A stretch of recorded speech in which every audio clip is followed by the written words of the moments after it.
BTech, BSc agriculture join అవ్వాలనుకుంటున్నారా? అది కూడా 100% ప్లేస్మెంట్ గ్యారంటీతో. జీడీ గోన్కా యూనివర్సిటీ, హర్యానా. అహ్మదాబాద్ విమాన ప్రమాదంలో చనిపోయిన వారిది ఒక్కొక్కరిది ఒక్కో దీనగాథ. భార్య చివరి కోరిక తీర్చేందుకు ఇండియా వచ్చి విమాన ప్రమాదంలో మృతి చెందాడు భర్త.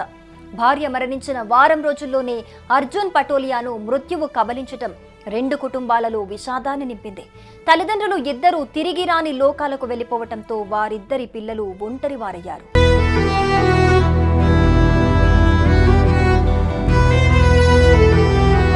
గుజరాత్ రాష్ట్రం అమ్రేలీ జిల్లా వైద్య గ్రామానికి చెందిన అర్జున్ పటోలియా తన భార్య ఇద్దరు పిల్లలతో లండన్లో స్థిరపడ్డాడు. యుక్త వయసులోనే అర్జున్ భార్య భారతి పటేల్ అనారోగ్యంతో చనిపోయింది. ఆమె చివరగా భర్తను ఒక కోరిక కోరింది.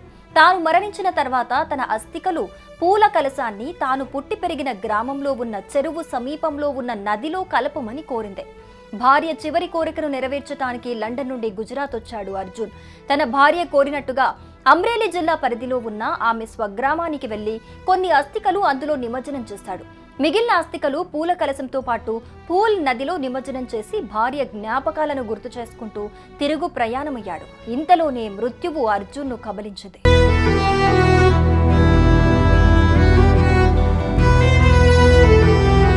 వారం రోజుల క్రితం చనిపోయిన తన భార్య చివరి కోరిక మేరకు ఆమె అస్థికలను నర్మదా నదిలో కలిపేందుకు వచ్చిన అర్జున్ తిరిగి లండన్ పయనమయ్యాడు.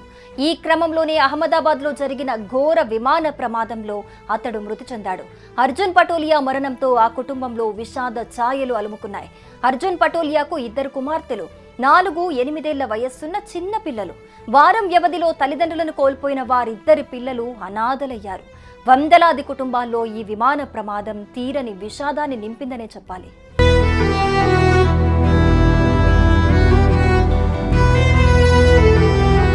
సుమన్ టీవీలో మీ పర్సనల్ అండ్ బిజినెస్ ప్రమోషన్స్ కోసం కింది నెంబర్కి కాంటాక్ట్ చేయండి.